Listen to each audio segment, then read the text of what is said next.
Hey there everybody and welcome back to the channel. My name is Chris Orme and once again we are here with another review, this time for the brand new game Franchise Hockey Manager 5.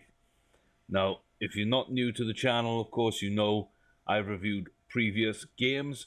I would like to say up front, again, this game has been provided to me by Out of the Park Developments, as well as some giveaway copies which we'll get to later on.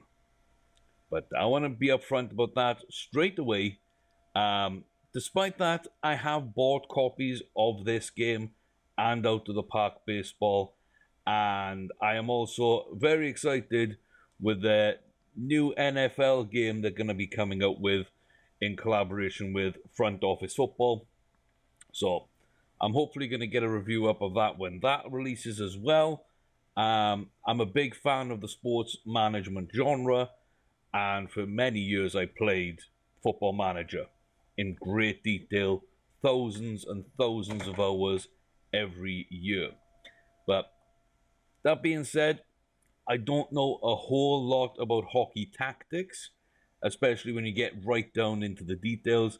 I'm far more of a GM than a head coach, but I am fulfilling both roles in this video just to walk you through some of the new features, take a look at some of the old features, and see how things may have changed, and wrap it all up by summarizing whether or not I think you should get the game, where you can get it from, and more on those giveaways for an opportunity there.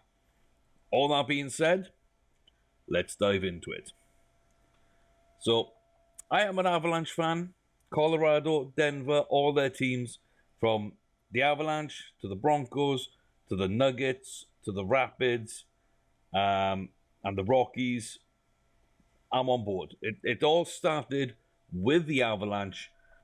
I think preseason, when they first started, when they moved down from Quebec, when the Northeast became the Avalanche, I had a friend in Colorado online, and I was playing games with them, I was talking to them, and they kind of got me interested more. I was already watching some ice hockey, late night in the UK, I think 1, 2 o'clock in the morning. The joys of being a student. But I was falling in love with the sport. You come for the goals, you stay for the hits. And, I really was getting into it. And this is a brand new team, at least in my eyes. I didn't really understand the relocation then. But, we don't have that in the UK.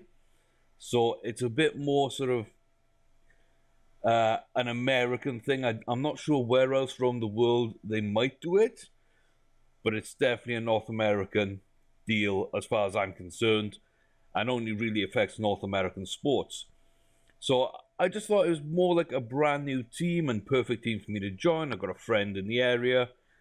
I'll be a fan of the Avalanche, and that was sort of pre-season. Things were coming together bit by bit, and history being what it is, of course, they end up winning the trophy their first year, get their hands on Lord Stanley's Special Cup, and repeat it in 5 seasons with just as good a lineup. I mean, for me, my favourite lineup, my favourite 6 of all time is Patrick Roy in goal, Rob Blake, Adam Foote in defence, Milan Hajduk out in the right wing, Peter Forsberg out on the left, and Joe Sakic as that key man, Captain Fantastic in centre.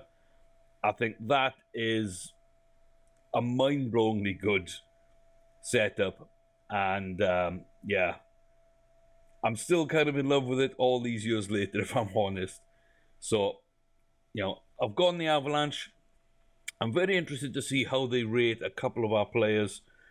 The fan base is split, on a few of our players, and as well the draft pick, Martin Kaut. I know some people had him really highly rated. Some people were worried, would he come across to America, or would he want to go over to Europe and play for a little while? Injuries as well. I know they've been a big issue. So I want to have a look at him. Tyson Barrie, very polarizing. Statistically, he is one of the top 5, top 10 offensive producing defensemen. His assists per game has been fantastic. Not quite sort of Carlson levels, but Carlson is the best, pretty much. So when you take a step below that, I think Barry's up there. The stats kind of put him up there. But a lot of our fans don't, and a lot of other fans around the league don't seem to rate him. So I'm interested to see those two, a few other players, ranted on how he, after his big season, how he's sort of gelling in there. And yeah, so there's a few things to look at there. Taylor Hall as well, big season, beat out McKinnon for the MVP, I believe it was. And there's a few other players that have made moves around, and of course, Vegas. I want to see what the Golden Knights look like and what Carlson's looking at there as well. So yeah, that's basically one part of this, is taking a look at some of these players. But also, I know there's a few new features. There's an online mode, which I'm not sure exactly how that works. I believe it's the commissioner starts up the game and then sends out... He can export certain things like team profiles, etc., league news. He can export that out, send that or upload it somewhere so that the players can actually get their hands on it and import it into their games. They make changes, send it back to the GM and, oh, not GM, sorry, commissioner, and then that commissioner puts it all together. So I think there's a possibility of having quite a good online community building on Franchise Hockey Manager. I know a lot of these types of games, the sports management games, the online component is a huge factor for a lot of people. So there is that. And of course the NHL license, that's a big part of the franchise. And I really do enjoy having that. It just means you don't have to look to see if you can change team names, or there's no player rights issues, there's no anything like that. You can get the whole history of the league, all the records, everything like that.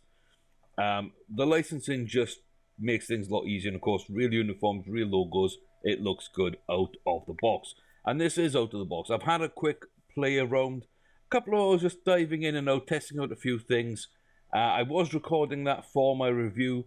Sadly, the footage corrupted. I do seem to be having some audio issues, so if that occurs in this video as well, you might see it being off. Let me know in the comments below, but I'm just going to run with this one because I don't have much time before the game is released. So I got my copy yesterday on the 1st, it's now the 2nd, and we're gonna run out of time because I need to set up giveaways by Friday, which is when the game releases from beta. If you do pre-order it, you get access to the beta, so check that out. But yeah, let's dive in then and take a look at a little bit more about the game and see if I can find you all the bits and pieces that are new. So you start on this screen, everything looks pretty familiar. You've got tasks, waivers, open offers. Of course, you can change these.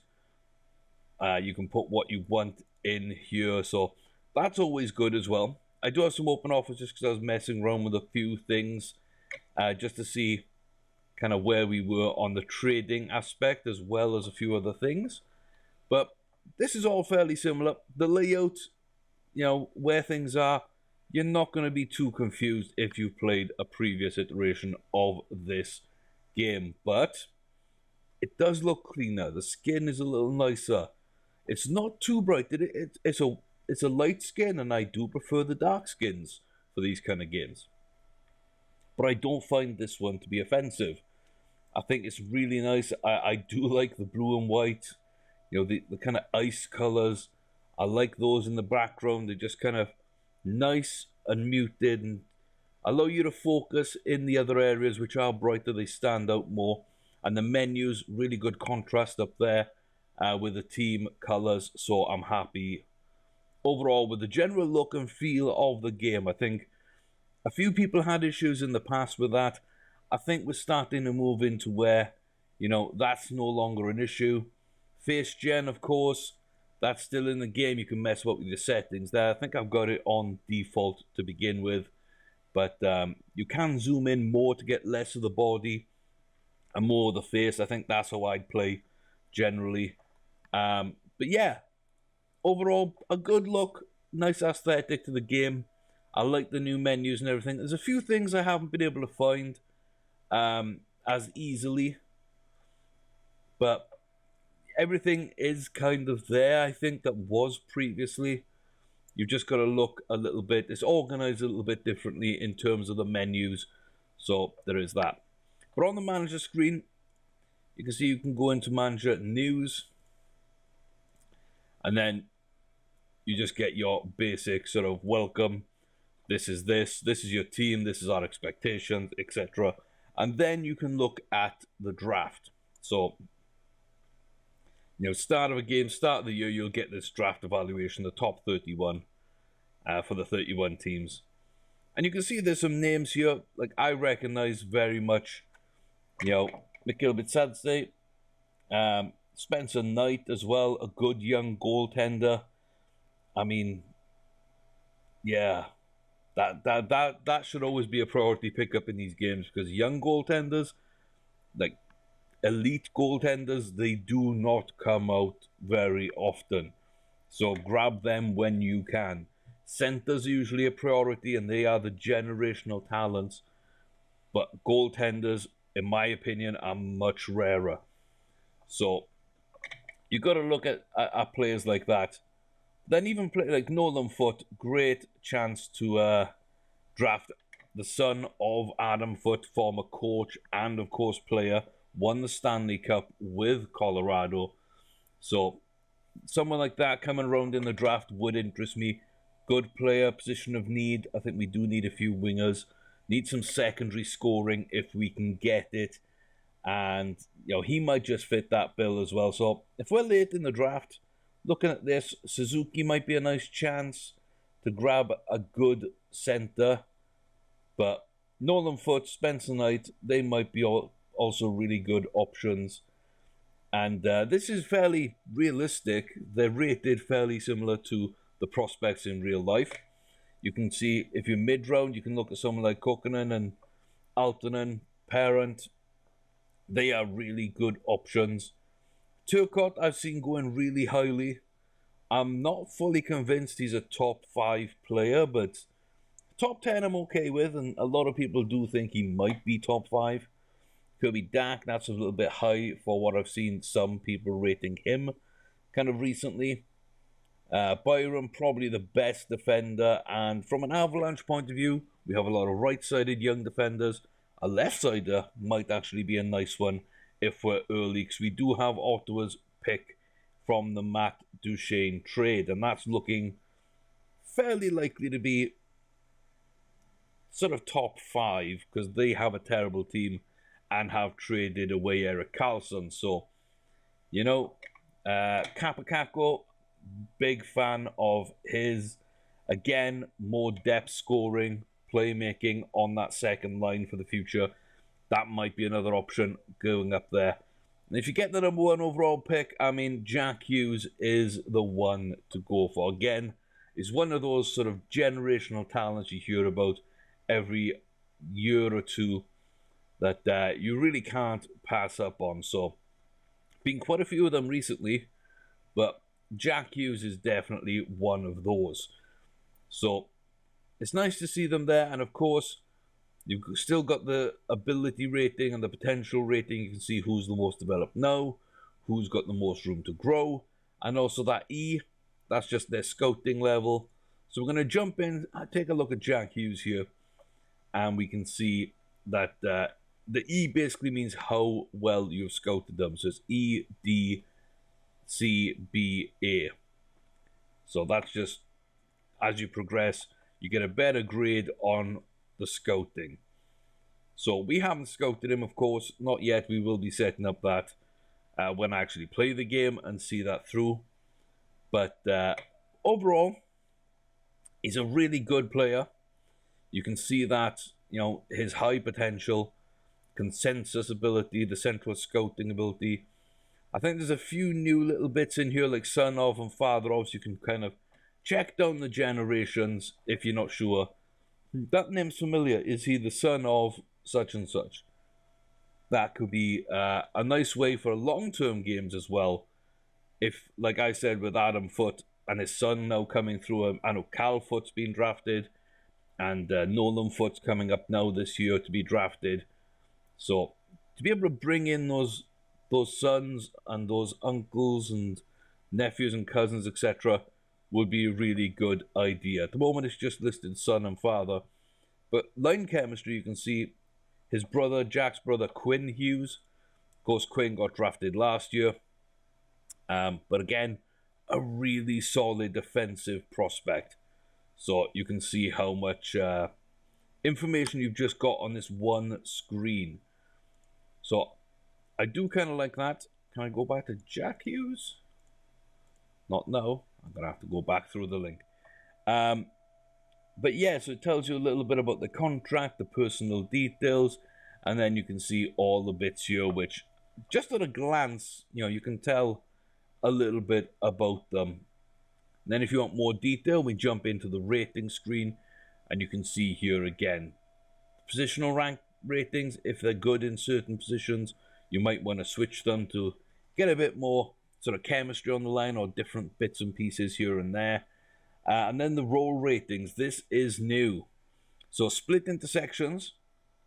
So if you're looking for a goal scorer, you're looking around, you should be able to tell once you've got people a bit more scouted or you know something about them, then how they're going to set up in your team. You're looking for a grinder, Jack Hughes is not going to get that done for you.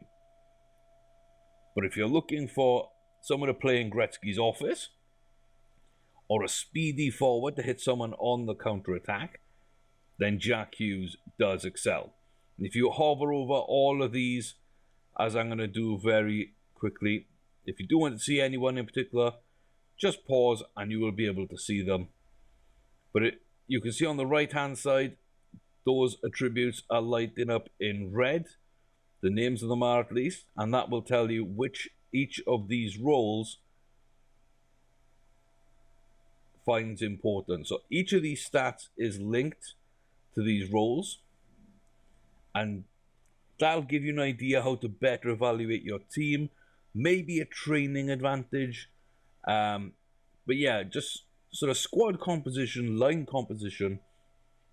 I think this is a very useful tool, and it does help people with less knowledge in the game catch up to those who know a lot about it. So I think that's really good. You can see here his ratings. I think all these are the same. I don't think any of these have changed from previous version. But, yep. Jack Hughes is Jack Hughes. He's very good, very young, and should go number 1. Now, if you have scouted them, you'll get back to this screen. Again, I don't think there's anything new here. But it all still looks good. It's all still got the right information that you're probably going to want. You can see all the information here about drafting, the league rights. I think that's kind of handy to know who sort of has the rights to the these players in each league. So really nice information. You can look at their seasonal stats. There's more sort of stats to go by game. And you can see he's had a few games for the USA lately. So you got your game rating defensive, game rating offensive, game rating total. So you can see he had a really good defensive game against Finland. Then he stepped up offensively against Slovakia. He was more defensive again against Canada.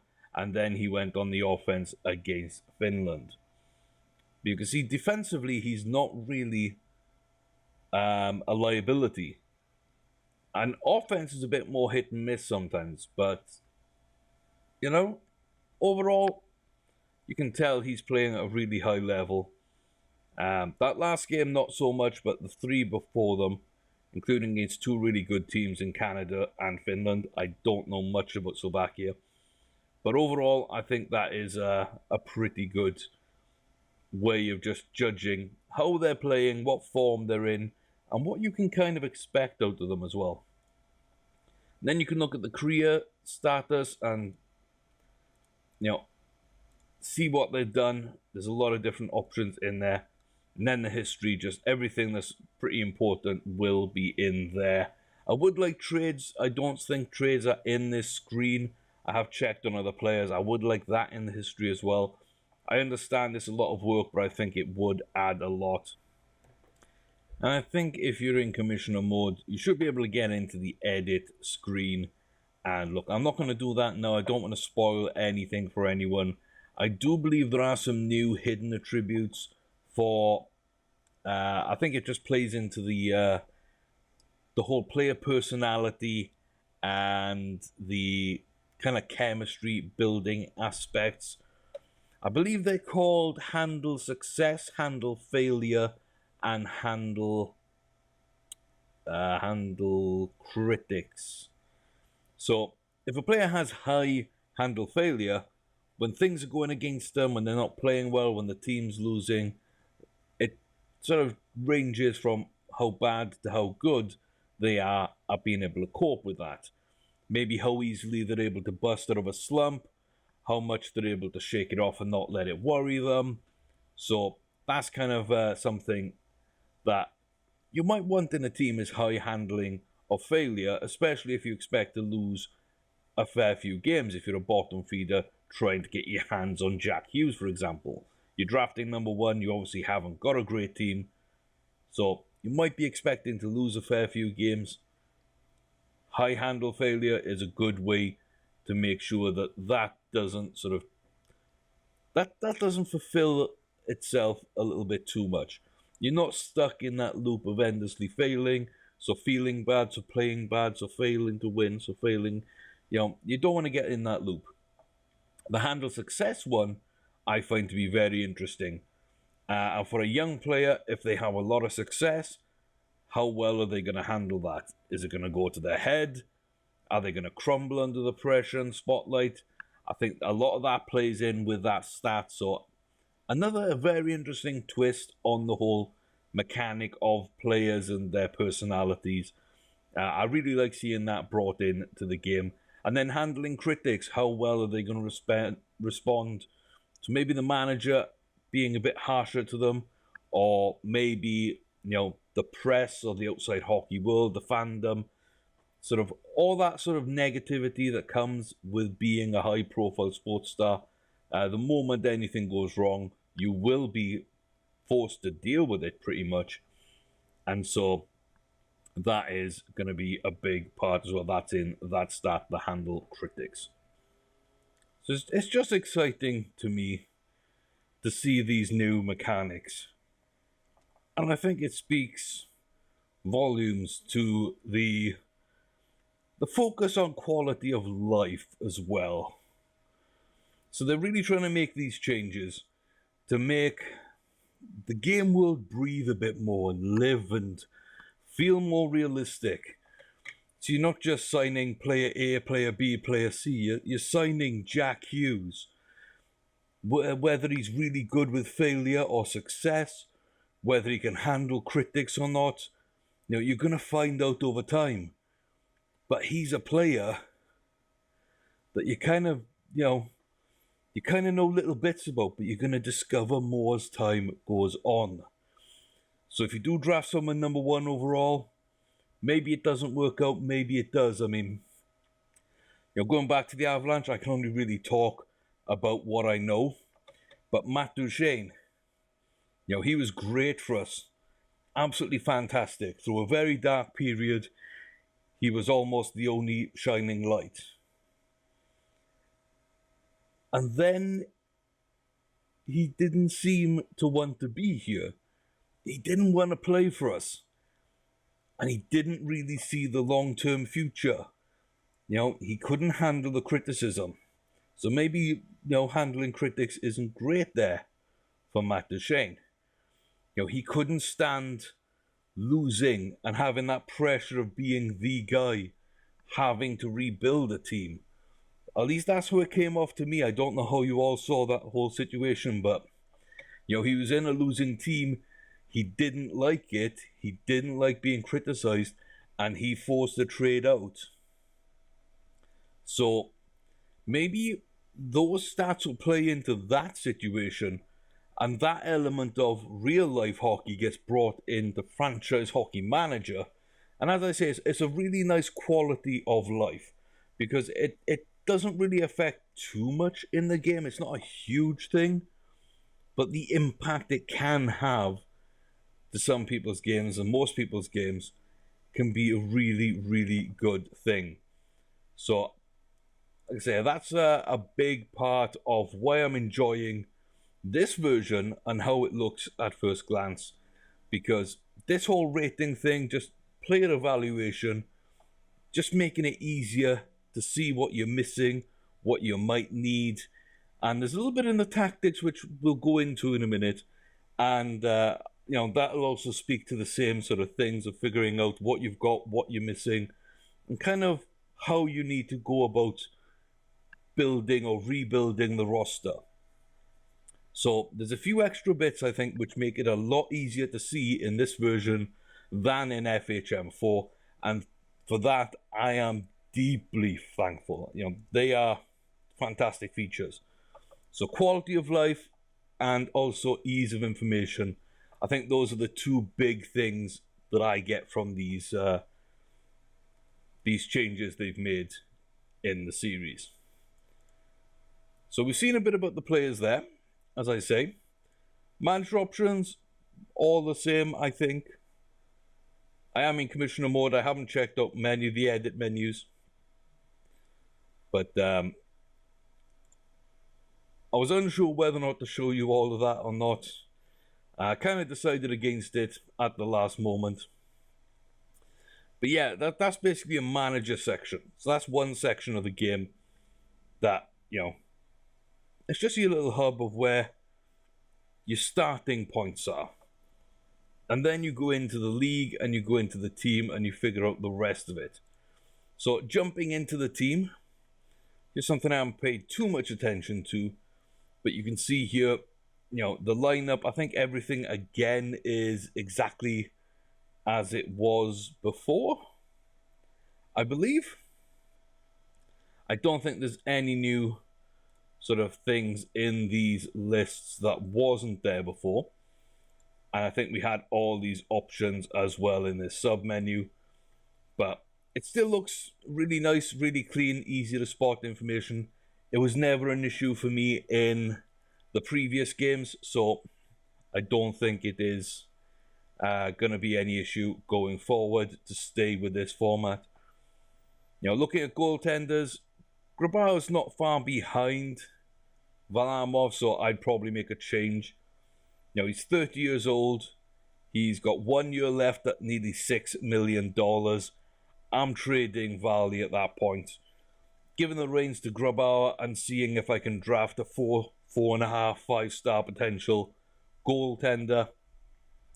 Or maybe looking at trades. There are one or two coming out of contract over the next year or two, and maybe it makes sense to throw some resources at getting that solved, because goaltender's a huge problem usually in the game.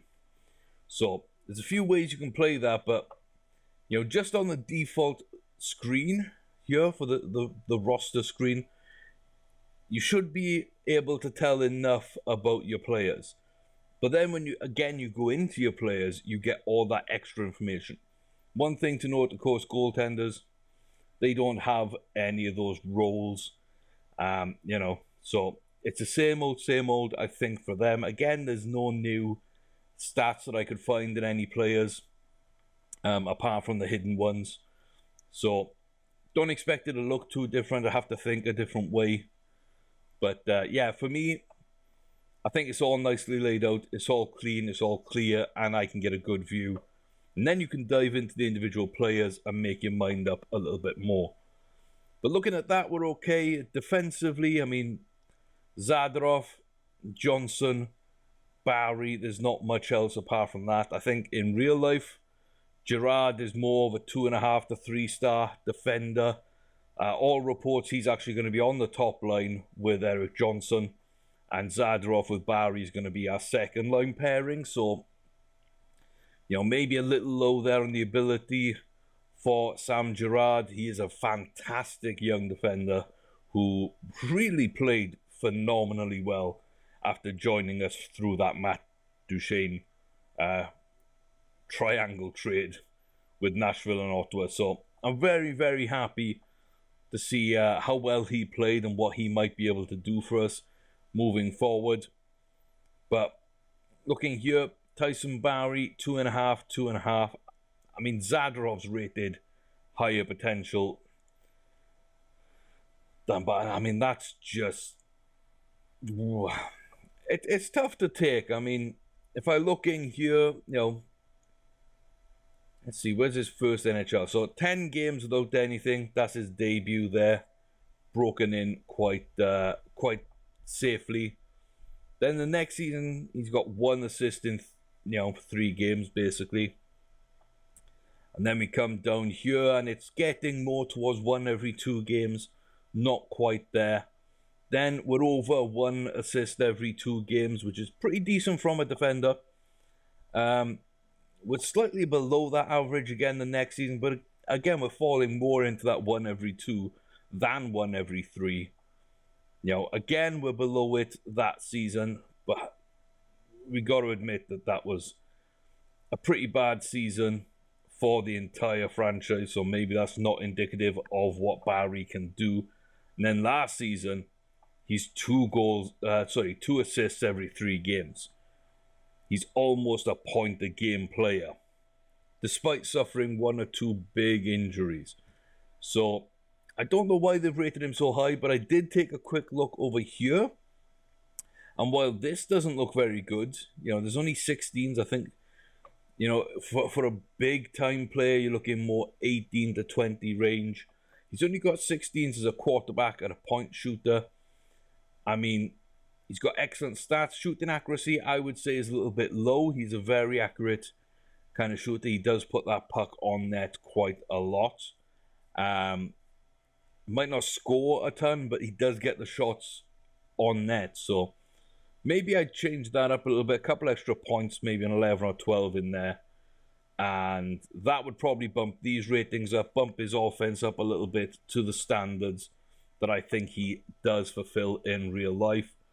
Defensively, he is not that weak a player. I think, again, maybe 1 or 2 points in, but not too much on the defensive for Barrie.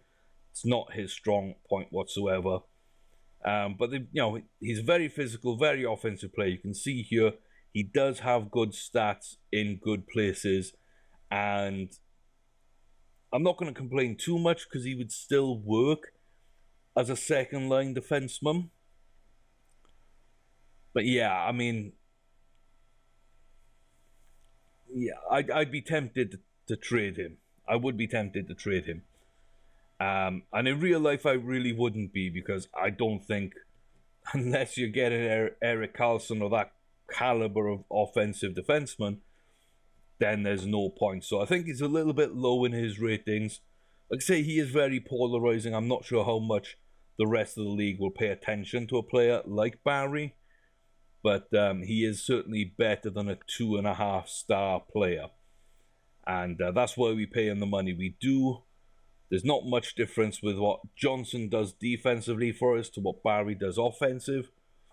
So having Johnson at 4-star and having Barrie maybe even just a 3-star or a 3.5-star, I think there's arguments being made for somewhere in that range. But a little bit disappointed there. Overall, though, I think they've got most of the other players right. Tyson Jost may be a tiny bit low in ability, but I've looked across the league to every team.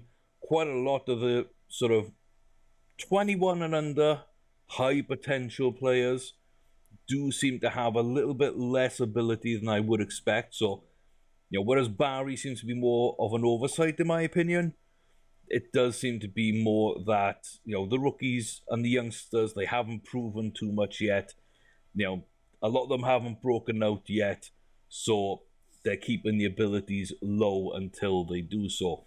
So I'm not too worried about that kind of thing.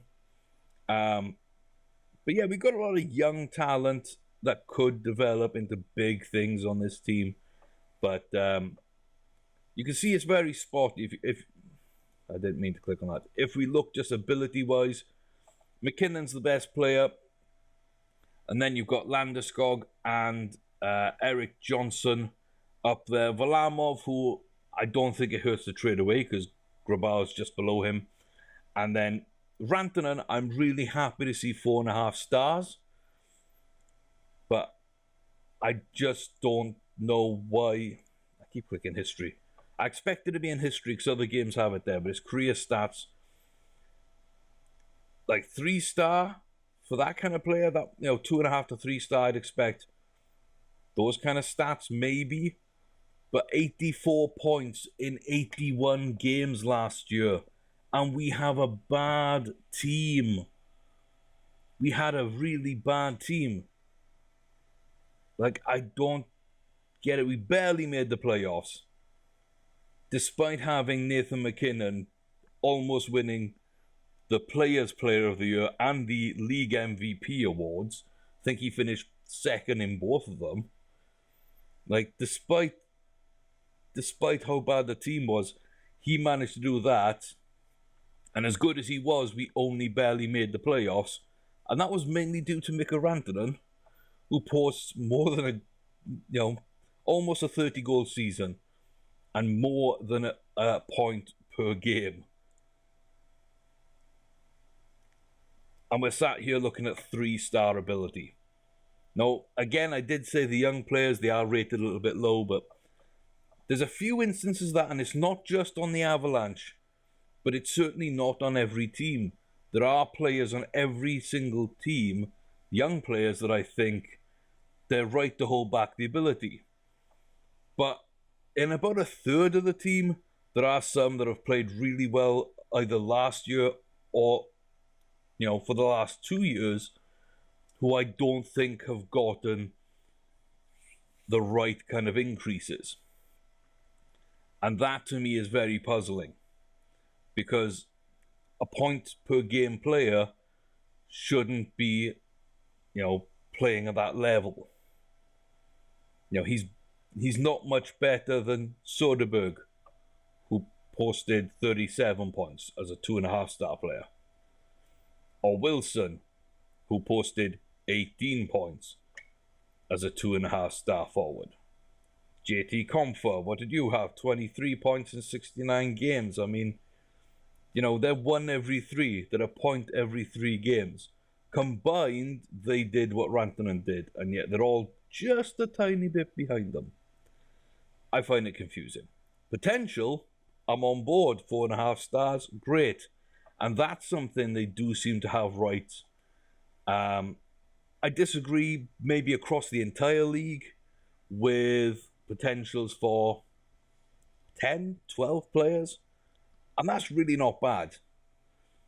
That's like 1 player every 3 teams that I disagree a little bit on potential. And it's never been much. 0.5 star to a star at most. And it's people like Tyson Barrie who I don't think get as much respect as they probably should. But yeah, overall, I think they really set that up right.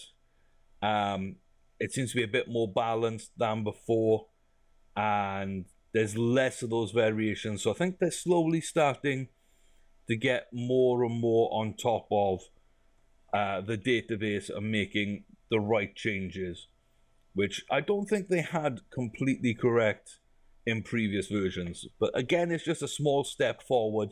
And if they continue to make those, we're going to end up getting better games year on year. And they're just going to be more fun to play, more realistic.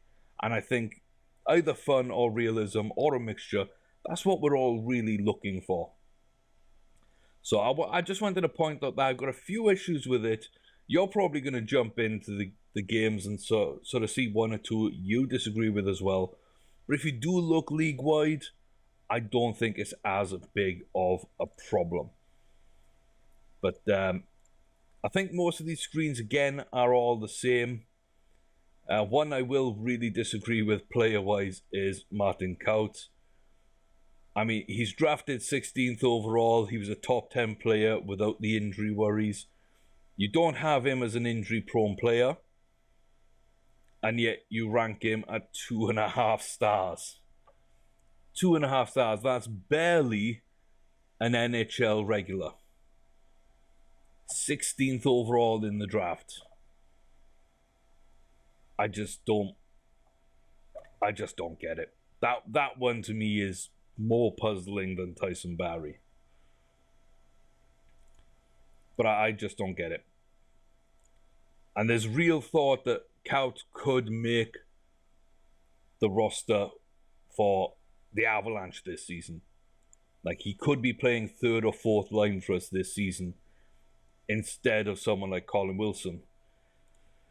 So, I don't know how you kind of get these ratings. He's just... Yeah, he is an AHL player, or, put him down in the ECHL, because he's just not good enough to play.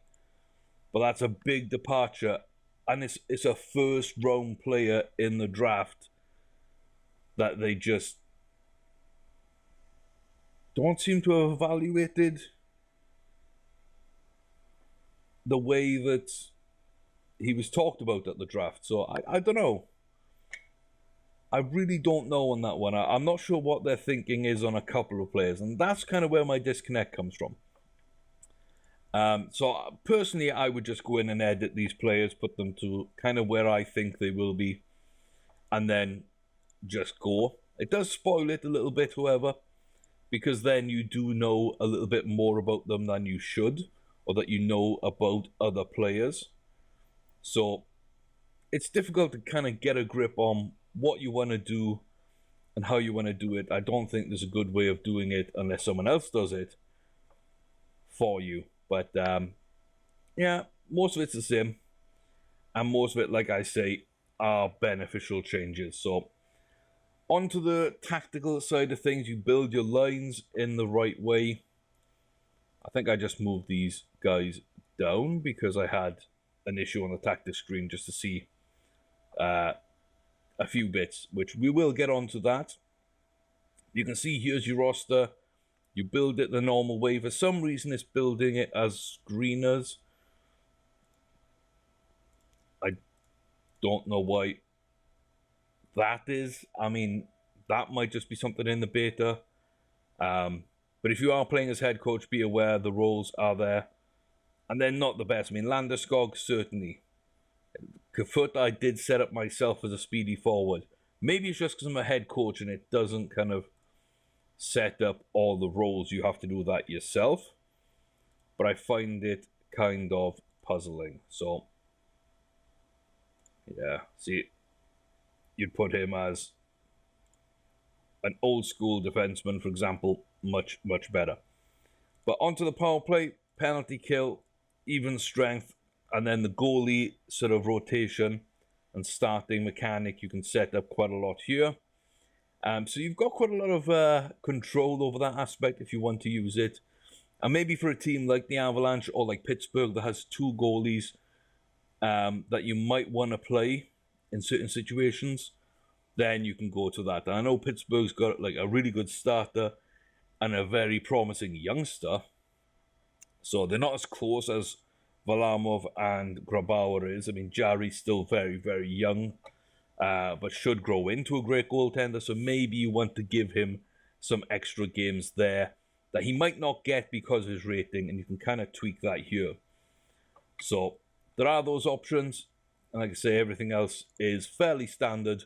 Before we get on to the tactics, which is where things actually, I think, have taken the biggest step forward. So a lot of it's similar. You can set up your team to play certain ways. You know, you've got all these options here, but you've got nice sort of explanations of how you do things. You don't really have too much here.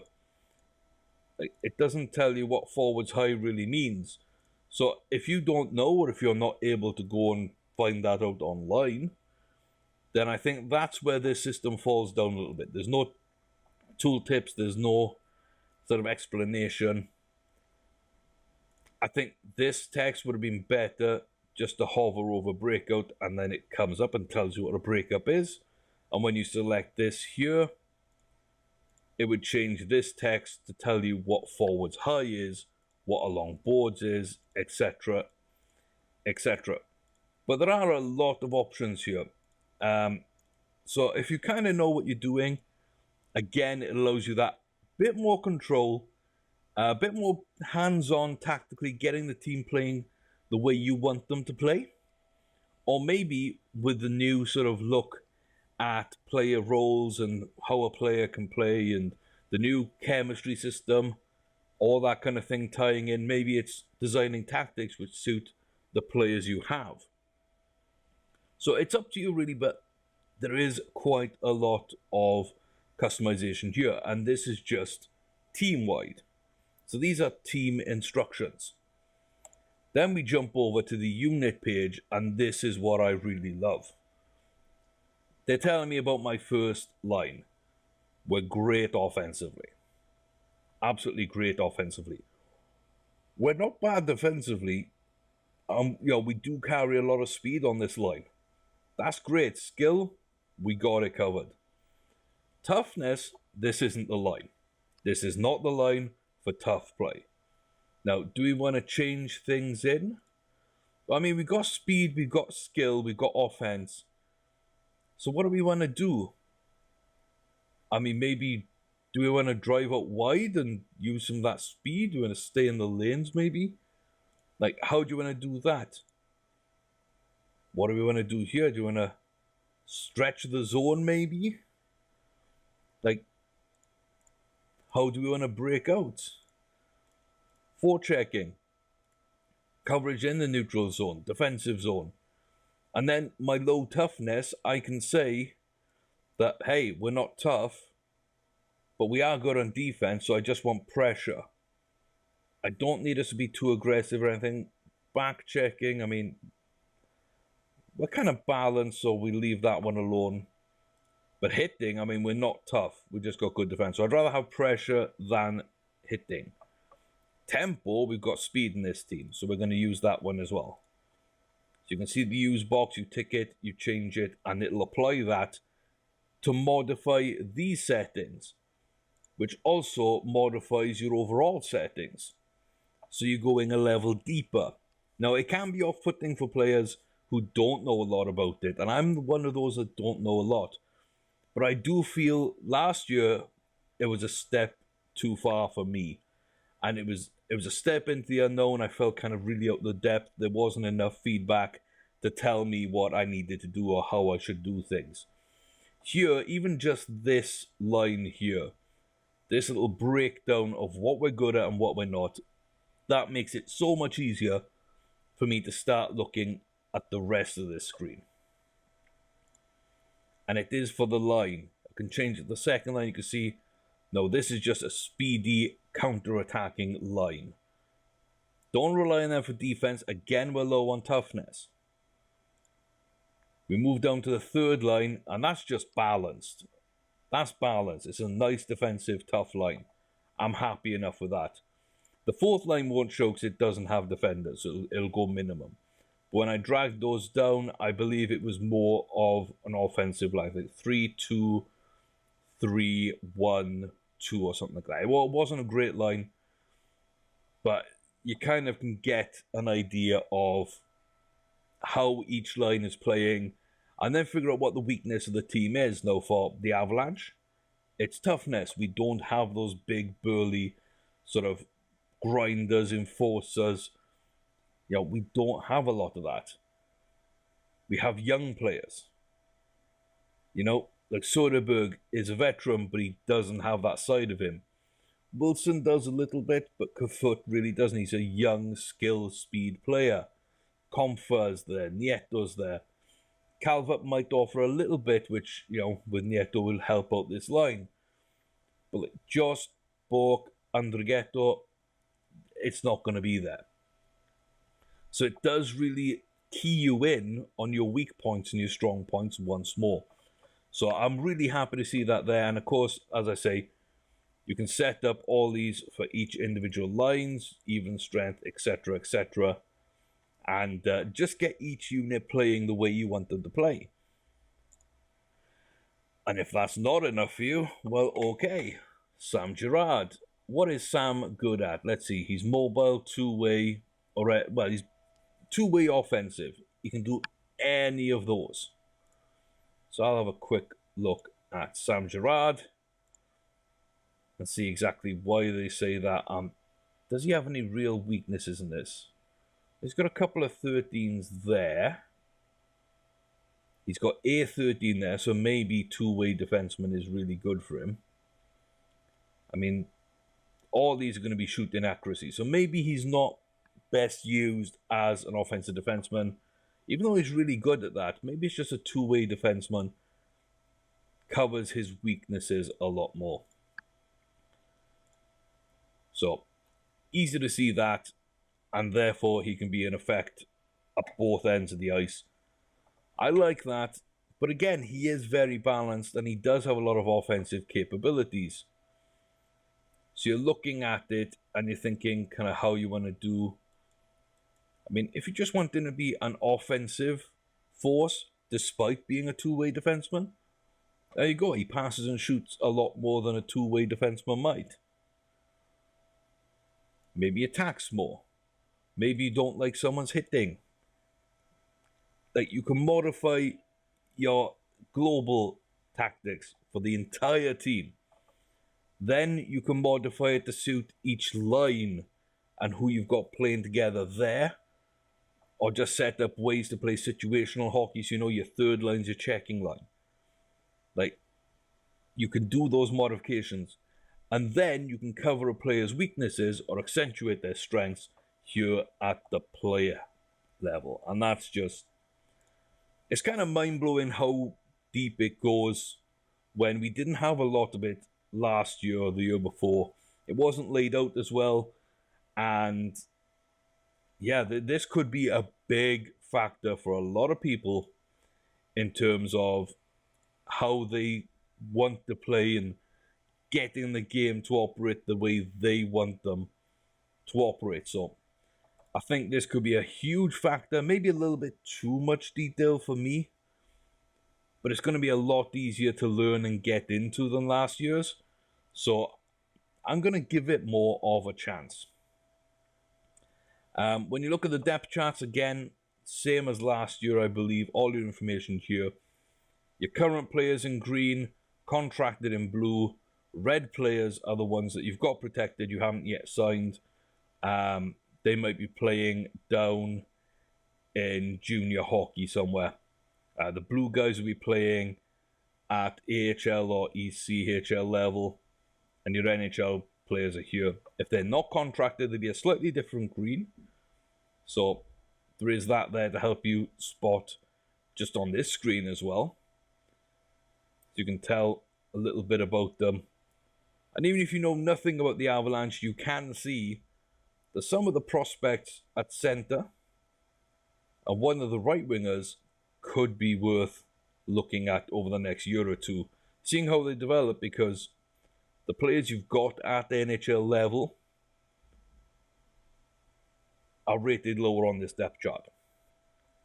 You can also see your draft picks, and that again, with all this information you've got about you, the way you want your team to play, the way it can play, all that roster information, the player roles, the player personalities, the new chemistry system, should help you identify who's playing with who, is it working, what do I need to change, why I need to change, when I need to change, and then you can look here and see, okay, I've got this problem solved. I don't have a young goaltender coming through that's any good, or I've only got one right winger here, Bodine, who's primarily a centre. Can he take face-offs? Is he really a centre? Face-offs 30, I mean, he might turn out to be a centre. So maybe we're looking right wing. There's no left-sided defenseman there. Maybe that's something I need to look at. Do I have any at the club already?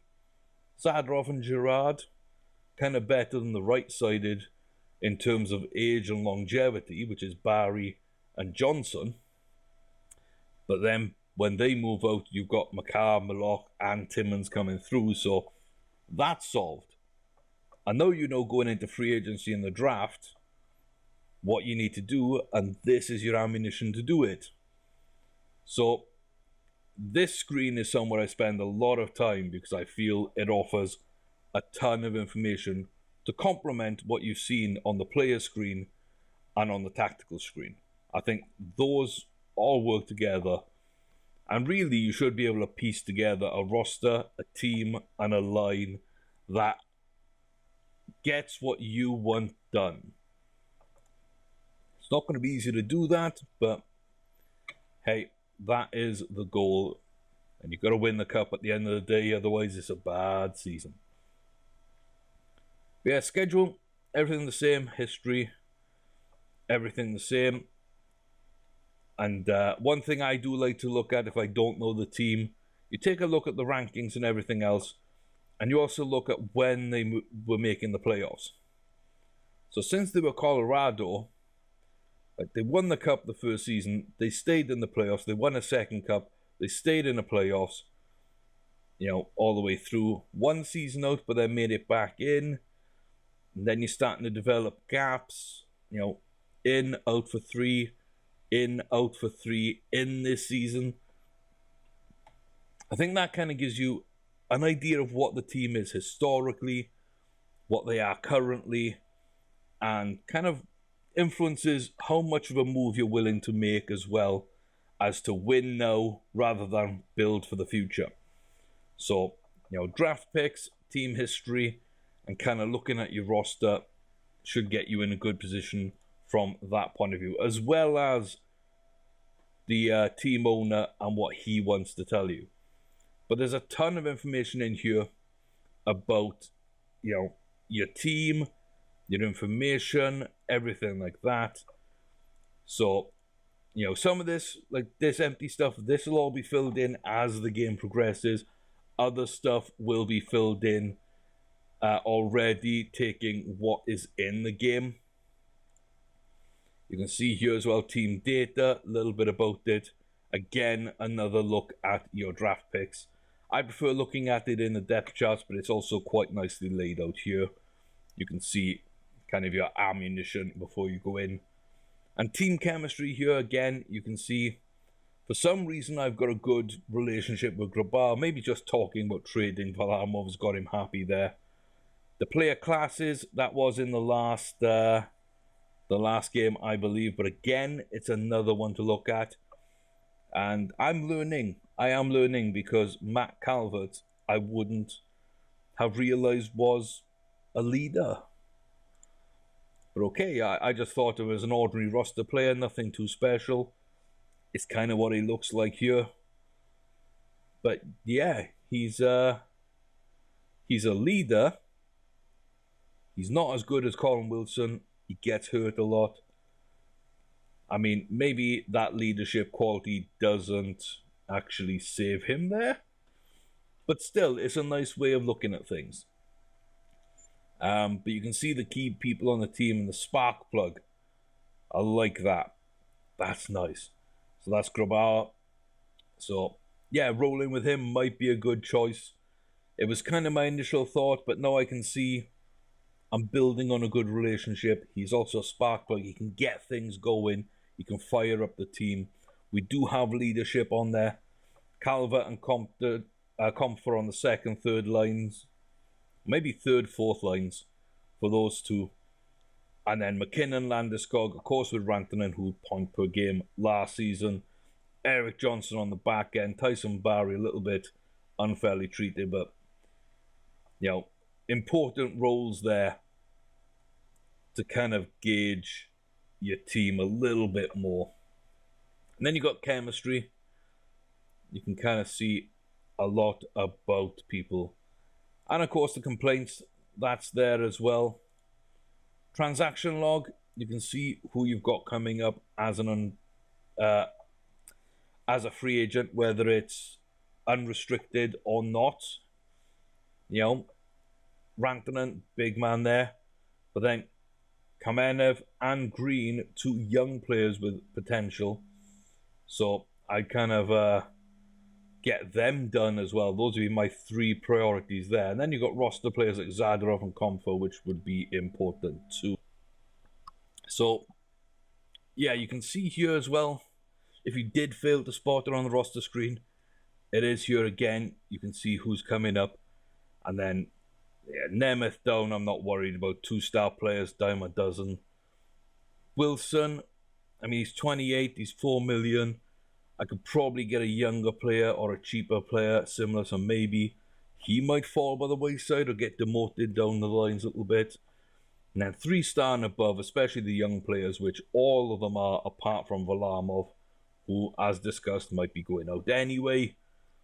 Those are your re-sign priorities. And you can kind of figure out where you are in the cap and maybe see how much these guys are going to cost, and then figure out your free agency budget after that. Unsigned draftees, again, all these players you have drafted but you haven't yet signed to a deal. I always go down to I go up to info, because you get the ability and potential here. And you can see goaltending, very lowly rated goaltenders, sadly. But there, you know, see, Makar is up there as a phenomenal prospect.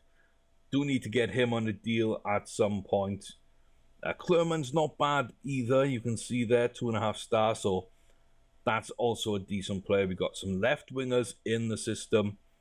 We don't really have too much on the right wing. Kovalenko might be the only one. Nick Henry doesn't look to be that impressive. And centers, there's only Bowers. We've got a lot on the main roster. I know this.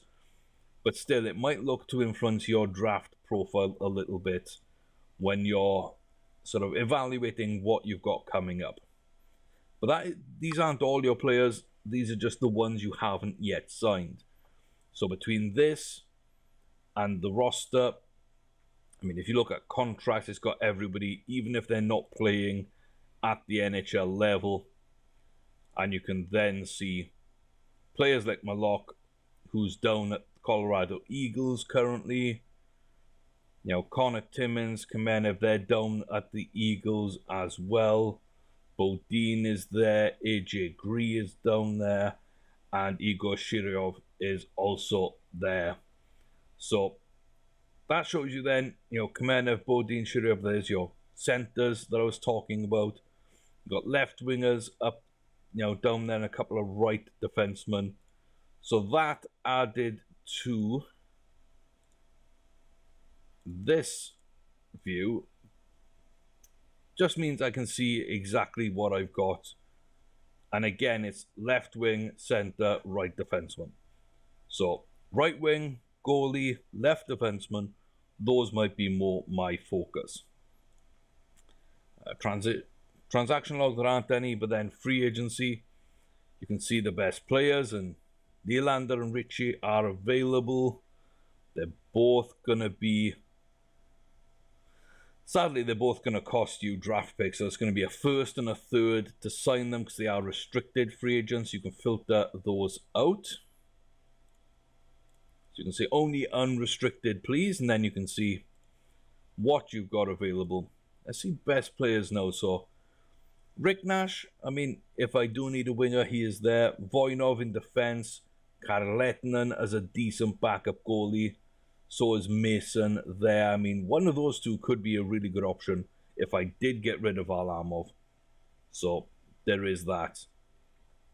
But if you are willing to pay the price, and seeing as the Avalanche do have Ottawa's first, which could be a top 5 pick, maybe even a shot at Jack Hughes himself, number 1 overall, I was looking at things and thinking to myself, Nylander, 4.5 star potential for a first and a third, and he's already this good, and you know, he immediately improves that second line, if not the first line. You know, move Rantanen over to the left, put Nylander on the right with McKinnon down the center. You then put Landeskog, you know, Landy captains that second line for you, maybe with, I don't know, Tyson Jost and somebody else for now. Maybe Kerfoot on the right wing. But yeah, it's always nice to see the free agency and kind of get into things. It's also Richie I could bring in and, put him on that second line. So there's lots of different bits and pieces. I've looked into a few trades. I've tried out, a few of these contracts just to see where they would be. And the contracts aren't too bad, honestly. Like 2 years, 4.2 for Nylander. That's fine. But if you did want to submit it, it would cost a first and a third. We do have a first and a third from Ottawa, so that would be good because their first and third are going to be low. We're trying to make the playoffs, so we're giving up like number 16 to 20 in the draft and keeping hold of number 1 to 5. So that's going to be a decent one. Trading in general laid out exactly the same. Nothing else that nothing new, nothing else to really say about it, apart from the fact it does seem tougher to trade, which I'm really glad for because I found it way too easy in the past. Like someone like Svechnikov, maybe I wouldn't be able to get. Maybe. It's just cap floor. Yeah, preseason's not the best time to be doing trades because there's cap issues which the game will flag up even though teams really wouldn't. But yeah, it does seem a lot tougher to get some stuff done that way. So I'm glad because it was way too easy to build up a team, get 3 first-round picks every year, and still have a team around the age of 25, no player worse than 3-star ability, 4-star potential. I mean, I'm glad that you're not able to game the system that much because I don't want to limit myself in what I'm allowed to do because I want to do the best I can. It's just when you do the best really quickly and you end up sort of overachieving, that kind of puts a dampener long term on the game. You can see here salary obligations, just a little breakdown of what you might expect to be paying out over the years. Kind of when people fall out of contracts, you can plan. If I was giving Kerfoot a new deal, I'd probably only want to give him a 4-year deal so it falls in line with where McKinnon and Johnson are. My two kind of star players, my defensive and my offensive star player. So it is worth looking at some of that stuff as well. Staff, again, very, very similar. One thing I noticed though, you can actually now change job. So if you've got a scout which will make an excellent assistant coach or vice versa, you can make that change. But again, I would play around. I don't think Wilsey was set up as the offensive coach. So make sure you are just spending a little bit of time here, at least on the training screen, and then look at your goaltending coach. So very good, prospects good. So very good, good, Parkila's the best. Defensive coach, very good, good. Again, we've got a great defensive coach there, but he's poor at coaching the prospects.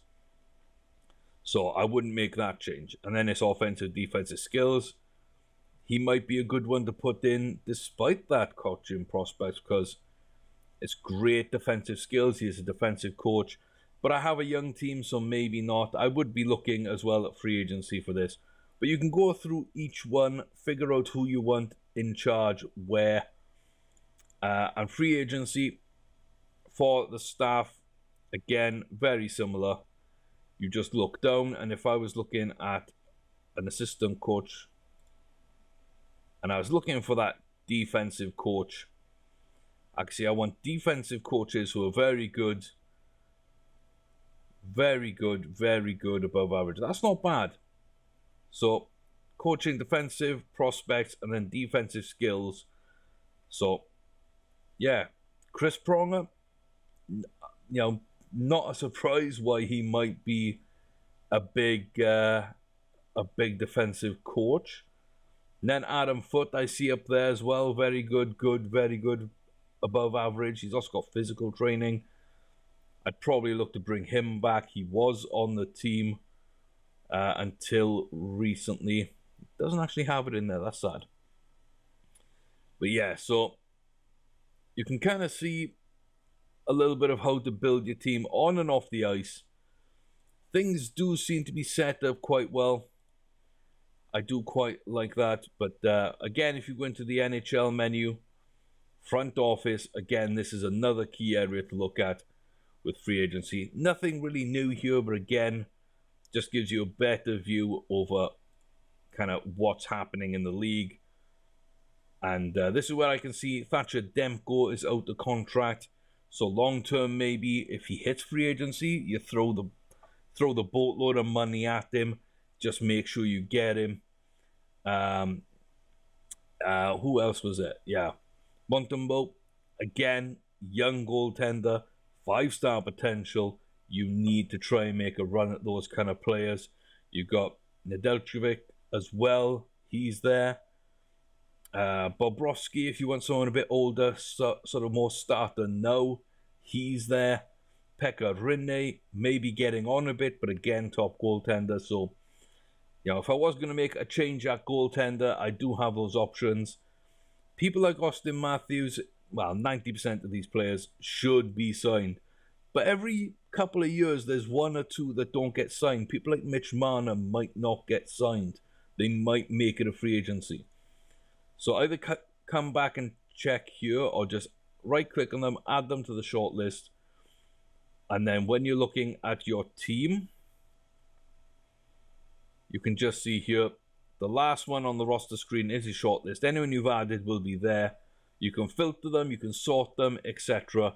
But it's worth keeping an eye on who's going to be a free agent as much as who is a free agent right now, because both are key to building your team. So I think that's mainly about it. Trading block, you can see who's up there. Dougie Hamilton, got Pareko as well. Not bad having a couple of defensemen, but I'm not sure I'd want to get one of those right now. Depending on the cost, maybe. But there are a lot of defensemen on this list as well, the trading block to start off with. And you won't get anything here until the season starts. Injury list, you can see who is out, and then you can kind of check how long for just by hovering over this icon. But yeah, not really that useful, but always a nice thing to keep track of. You have got a big sort of game coming up. Maybe it's a must-win for your division or something of that nature. You're up against the Blue Jackets. You want to see where Seth Jones is. We play them in 3 weeks and 1 or 2 months left. Game unavailable. Sprained knee. He's out. I don't need to worry about Seth Jones. So, a few little bits in there. Like I say, I think everything else is pretty much as it was previously. Taking a little time to load here. There aren't too many issues with loading either. I find that to be a vast improvement. You got the same milestones, and then these will be filled out during the season. The stats and everything. Events over the course of the year, you can see what is coming up where. You can get into that a bit more. There's the rules here. Figure out what your league operates like and why. You might be having issues in certain places. And then the history, like I say, when it comes to the licensing of a game, it does allow you all the history of the league. And yeah, you can kind of look at everything, judge yourself against past successes or other franchises, other players. And you've got all these as well, which have a multitude of stats. You've got different kind of player stats there, the staff, depending on where they were, different awards. You can see in there, different leaderboards, all nested under, and then these are going to be populated in game once you start playing. So, it's quite a fun one. Again, under the NHL, you can get back to the draft prospects by clicking on the scouting button. You can add people to your watch list and they'll appear here. So, you know, you can try and like add him in, and I'd add Kako in because I want someone there. Byram on the left defenseman. I'll add him in. Kirby Dak has got to be added in. Maybe Vlasic as well. And then after that, maybe start looking down at goaltenders, seeing where the best goaltenders are on this list. Add a few of those into the watch list. You can watch how they develop, midterm, final ranking. A lot of information there, so I think that's what this game does well. It cuts out all the weird stuff, or all the uninteresting stuff, and gives you exactly what you want. All that information up front, easy to find. Mostly it's all on one screen if it relates to certain things. It's all kept together rather than spread out as it was sometimes in the past. And then the level of tactical depth they give you in the game of life, sort of quality of life expansion going forward. I think there's a lot in there to like about the changes they've made. So I'm really happy with that. If you look at, you know, all these lists and all these different teams, etc., you've got such a lot of information at your fingertips. But it's up to you to figure out kind of how much of that you want to do yourself. Do you want to just GM or head coach, doing both? I mean, it's similar to other the previous games in that way. And these are the leagues. The ones in blacks are the one that I've loaded up. That's every playable league. So you can kind of look through there and see. I believe the grey ones are ones that it kind of keeps track of, maybe simulates a little bit in the background. Maybe it's just for players signing to those clubs. I'm not too sure yet. But you can see the level of depth that this game is starting to get to now. And the world building, like I say, which goes hand in hand with that quality of life, just makes it a more realistic and fun world to play in. So yeah, that is about it for this game and what it offers. Just going to round it up by saying my opinions, early first impressions are very favourable. I think it's a bigger step forward than it's taken before. So FHM 1 was a limited game. It was very limited. It was the first iteration. FHM 2, it was a big step forward, but still, it wasn't right with where our expectations were. I think they were probably a bit too high, but still, it didn't quite hit what it needed to hit for me. FHM 3 was the first one I felt like things were coming together more, and they really started to turn into a game that I wanted to play a lot of.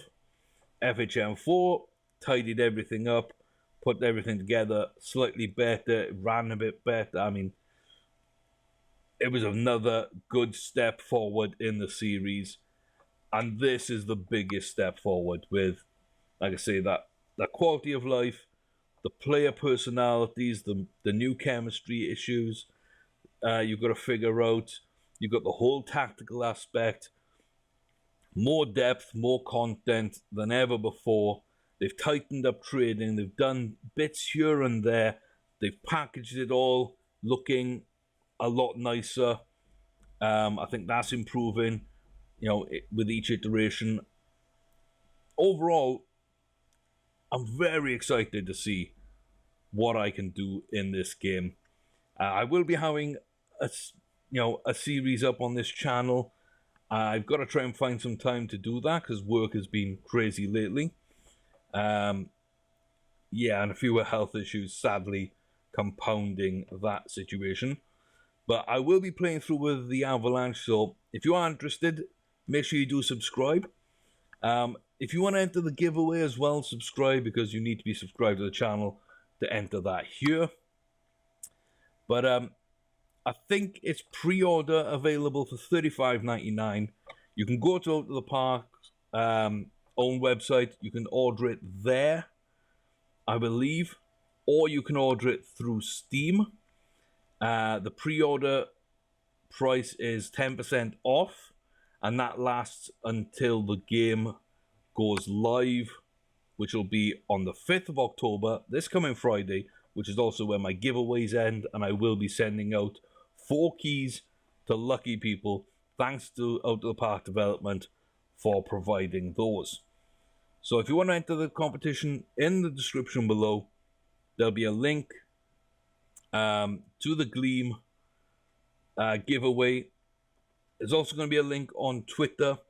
So follow me on Twitter, subscribe here, and go into those competitions. Also, what did you like about this game? First glance, in the description below, there'll be a link to the Out the Park website as well, where you should be able to find a few more bits and pieces, as well as a link to their first gameplay video, which on YouTube I think is about an hour and a half.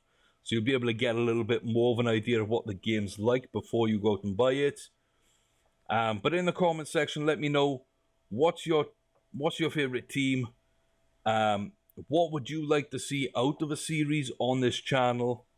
And also, what are your impressions if you have the game, or from what you've seen so far, or what you want to see compared to if you've played FHM 1, 2, 3, or 4, what you wanted to see from FHM 5.